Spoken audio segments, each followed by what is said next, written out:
salah satu tugas yang harus dilaksanakan di tahun 2024 itu ada 2 event ya. Satu event pemilu nasional ya sudah selesai kemarin bulan Februari 2024. Lalu yang kedua event lokal yaitu pilkada pada tanggal 27 November 2024.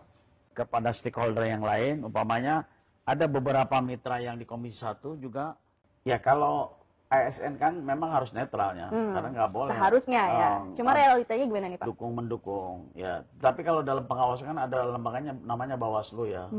Bawaslu. Saya kira Bawaslu adalah tugasnya yang harus melaksanakan proses kalau ada pelanggaran ya bagi ASN. Selama ini kan menurut saya nggak ada masalah gitu ya di pilkada ini dan berjalan dengan baik gitu, kondusif gitu. Hasil BPS tahun 2024 itu kan mengindikasikan hasilnya di Provinsi Banten ini angka pengangguran tertinggi se-Indonesia. Nomor 1 loh. Nomor 1 ya, tingkat nasional angka pengangguran tertinggi itu ada di Provinsi Banten.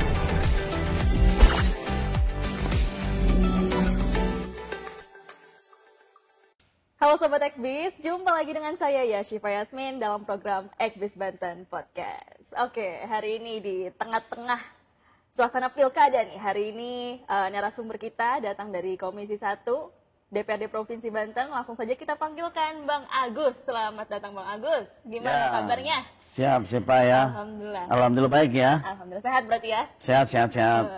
Ini suasana pilkada, masih suasana pilkada ya, kemarin masih. Oh iya, ini kan baru sehari ya pilkada. Kemarin hari Rabu 27 November pilkada kita di Banten. Bang? Pertama, saya kan ini periode yang kedua ya di DPRD Banten ya, periode yang kedua dan masih suasana pilkada ya. Kebetulan saya di Komisi 1 ya, salah satu adanya pemerintahan, bidang pemerintahan. Pas banget ya. Jadi bagaimana kita ini anggota DPRD ingin agar di Banten ini pilkada secara damai, kondusif dan juga berjalan dengan baik ya. Tapi kalau saya sudah mantau dari kemarin, pilkada di Banten alhamdulillah damai, lancar, kondusif ya. Kondusif lah ya. Dan masyarakat sangat antusias datang ke TPS ya, dari mulai jam 7 sampai jam 13 siang itu mereka datang menggunakan hak pilihnya di TPS-nya masing-masing.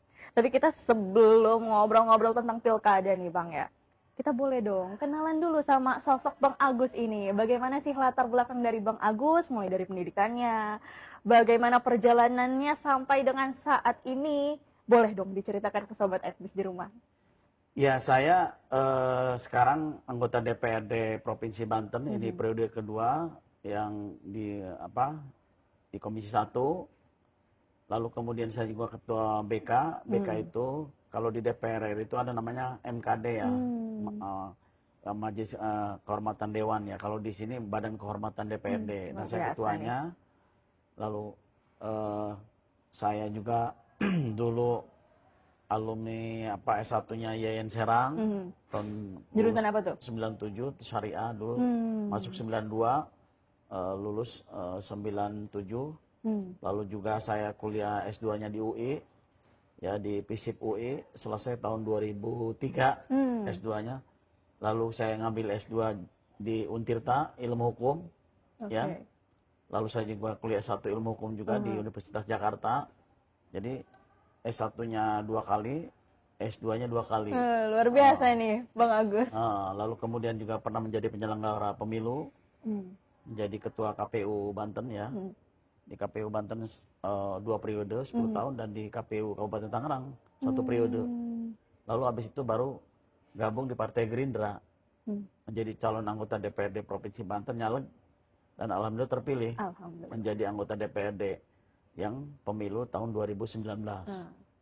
Gitu, dengan perolehan suara pada saat itu 15.034 suara yang mencoblos pribadi saya. Dan alhamdulillah terpilih dan dilantik. Lalu kemudian di kemarin 2024, alhamdulillah suara saya meningkat 100%. Mendapatkan suara yang pribadi saya 30.707 suara. 30.707 suara. Jadi meningkat 100%, alhamdulillah. Gitu. Sejauh itu ya. Jadi 2 periode nih Bang ya. Yeah. Luar biasa nih perjalanan bagaimana mulai dari tadi, asalnya di mana nih Bang?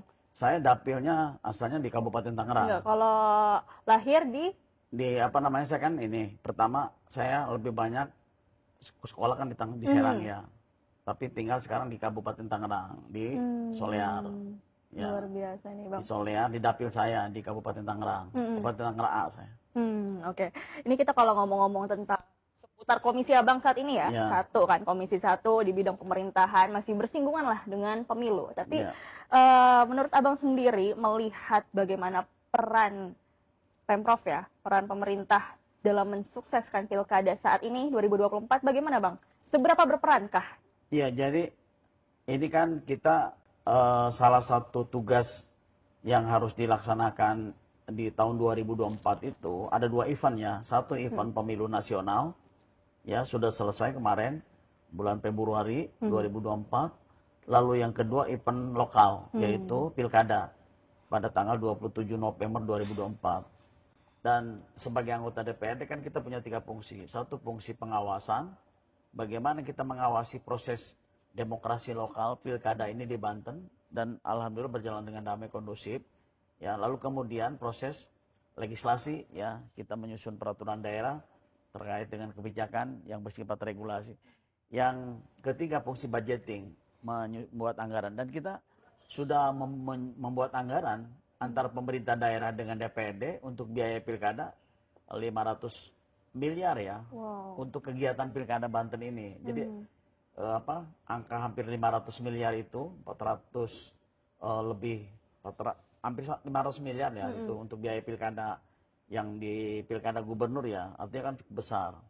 Yang itu dialokasikan untuk di KPU Banten ya, belum Bawaslu-nya. Ya, jadi total dana yang digelontorkan tuh sekitar? Ya, pokoknya di atas yang untuk khusus KPU aja 500 gitu, hampir 500 ya. Artinya kan cukup besar itu ya. Iya. Artinya anggaran yang besar itu menguras energi anggaran. Nah, dengan biaya yang tinggi ini, saya kira masyarakat harus diberikan porsi yang tinggi ya, sehingga mereka dengan datang ke TPS harus kita apresiasi. Gitu. Dan alhamdulillah kemarin terpilih Pak Andra Soni ya. Hasil quick count-nya ya, belum resmi KPU-nya ya. Masih quick count ya. Masih quick count-nya dari beberapa lembaga survei, lembaga-lembaga yang melakukan quick count ya. Tapi semua rata. Di situ hasilnya memenangkan Pak Andra Soni dan Pak Dimyati ya, nomor 2 gitu. Tapi sejauh ini peran dari pemerintah daerah bagaimana Pak? Ya, pemerintah daerah kan melakukan kegiatan yang bersifat anggaran ya, dan supervisi ya. Saya kira pemerintah Provinsi Banten sudah mengalokasikan anggaran, lalu juga melakukan supervisi kepada penyelenggara, kepada stakeholder yang lain. Umpamanya ada beberapa mitra yang di Komisi 1 juga concern kepada kegiatan pilkada, ya umpamanya Kesbangpol, ya mereka melakukan juga kegiatan-kegiatan sosialisasi kepada masyarakat, ya. Lalu juga dinas pendidikan, ya ke sekolah-sekolah gitu, KPU juga, dan juga kepada perguruan tinggi, ya. Jadi intinya memang pilkada ini hajat semua, ya, bukan hanya penyelenggara pemilu ya, tapi masyarakat, pemerintah daerah, partai politik, dan juga pihak keamanan, polisi dan tentara. Dan kita harus apresiasi. Dan salah satu ciri khas karakteristik masyarakat Banten, budayanya itu menyelesaikan ketidakpuasannya melalui jalur hukum. Nah, saya ini selama menjadi penyelenggara pemilu di KPU itu, mereka masyarakat Banten itu dewasa dalam berpolitik. Mereka menyelesaikan melalui jalur umpamanya Mahkamah Konstitusi, ya, melalui jalur-jalur hukum. Dan lihat aja kemarin kan, begitu kondusifnya masyarakat, begitu asik ya pilkada itu. Dan alhamdulillah nggak ada gesekan politik dan nggak ada gesekan sosial gitu. Gitu. Tidak ada gesekan sosial gitu ya. Tapi kalau terkait netralitas ASN nih Pak, bagaimana peran Pemprov dalam mengontrol netralitas ASN sejauh ini bagaimana? Apakah ada kecurangan dan lain-lain? Akankah ditindak ranah hukum atau bagaimana Pak? Ya kalau ASN kan memang harus netral ya, karena nggak boleh. Seharusnya ya. Cuma realitanya gimana nih Pak? Dukung mendukung ya. Tapi kalau dalam pengawasan kan ada lembaganya namanya Bawaslu ya. Bawaslu. Saya kira Bawaslu ya tugasnya yang harus melaksanakan proses kalau ada pelanggaran ya bagi ASN. Dan sampai sekarang kan kita belum kelihatan ini ya. Ada pelanggaran. Yang di Bawaslu ya, data-datanya. Mungkin ya saya kan kita kan secara umum aja ya. Tapi proses selama ini kan menurut saya nggak ada masalah gitu ya di pilkada ini dan berjalan dengan baik gitu, kondusif gitu. Berarti artinya di pilkada tahun ini masyarakat antusias, terus pilkada juga berjalan dengan kondusif, aman, dan sejauh ini yang menurut Bapak gitu ya, netralitas ASN terjaga gitu ya. Oke deh, kita udah ngobrol-ngobrol nih terkait pilkada tahun ini dan mungkin sekarang masih dalam suasana pilkada ya sebetulnya ya. Iya, jadi sekarang ini kan posisinya menunggu rekapitulasi di tingkat kecamatan ya. Jadi di TPS kan sudah selesai. Jadi yang resmi yang nanti oleh KPU. Kalau pilkada gubernur nanti rekapitulasi penghitungan suaranya di tingkat KPU provinsi terakhirnya. Jadi nanti yang menetapkan pilkada gubernur ya KPU provinsi. Kalau pilkada bupati dan wali kota itu yang menetapkannya ya KPU kabupaten kota gitu. Sehingga mereka lah nanti akan melakukan rekapitulasi penghitungan suara di tingkat akhirnya gitu. Oke, siap nih. Oke, boleh dong dari Abang nih. Bagaimana harapan Bang Agus untuk Banten ke depannya dan untuk masyarakat Banten?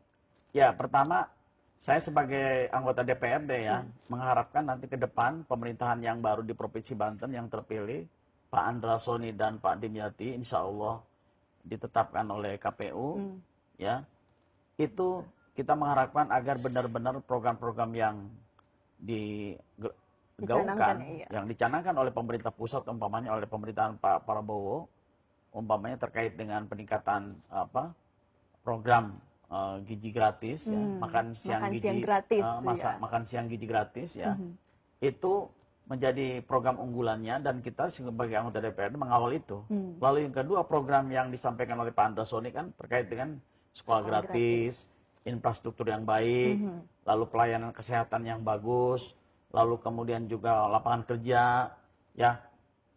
Hasil BPS tahun 2024 itu kan mengindikasikan hasilnya di Provinsi Banten ini angka pengangguran tertinggi se-Indonesia. Nomor satu loh.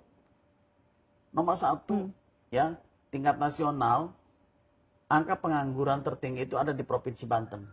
Dan menurut saya menjadi PR bagi kita, ya bagi saya yang sebagai legislator, lalu pemerintah yang akan datang, ini PR yang harus tidak main-main. Dan ini menjadi tugas kita agar iklim usaha di Banten kondusif, bagaimana iklim usaha di Banten ini menjadi menarik, lalu kedua lapangan kerja diprioritaskan bagi orang-orang Banten, ya bukan lagi dropping dari luar Banten, ya, dan harus memprioritaskan orang Banten yang mereka tidak nganggur gitu. Dan ini Pak Andra kan dan Pak Dimyati sudah mempunyai semangat itu ya untuk menyelesaikan masalah-masalah yang serius di Provinsi Banten ini. Karena itu ya tadi berhubungan dengan kesejahteraan masyarakat Banten ya. Betul ya. Oke. Jadi itu tadi ya harapan-harapan dari Bang Agus. Terima kasih banyak ya Bang Agus atas waktu yang sudah diluangkannya dan semangat terus nih di Komisi 1 nih ya. Iya, Oke, semangat terus lah pokoknya untuk Bang Agus, lancar terus dan semoga aja banyak memberikan manfaat kepada masyarakat ya Bang. Amin ya rabbal alamin. Oke, baik, terima kasih. Saya Syifa Yasmin pamit undur diri, sampai jumpa.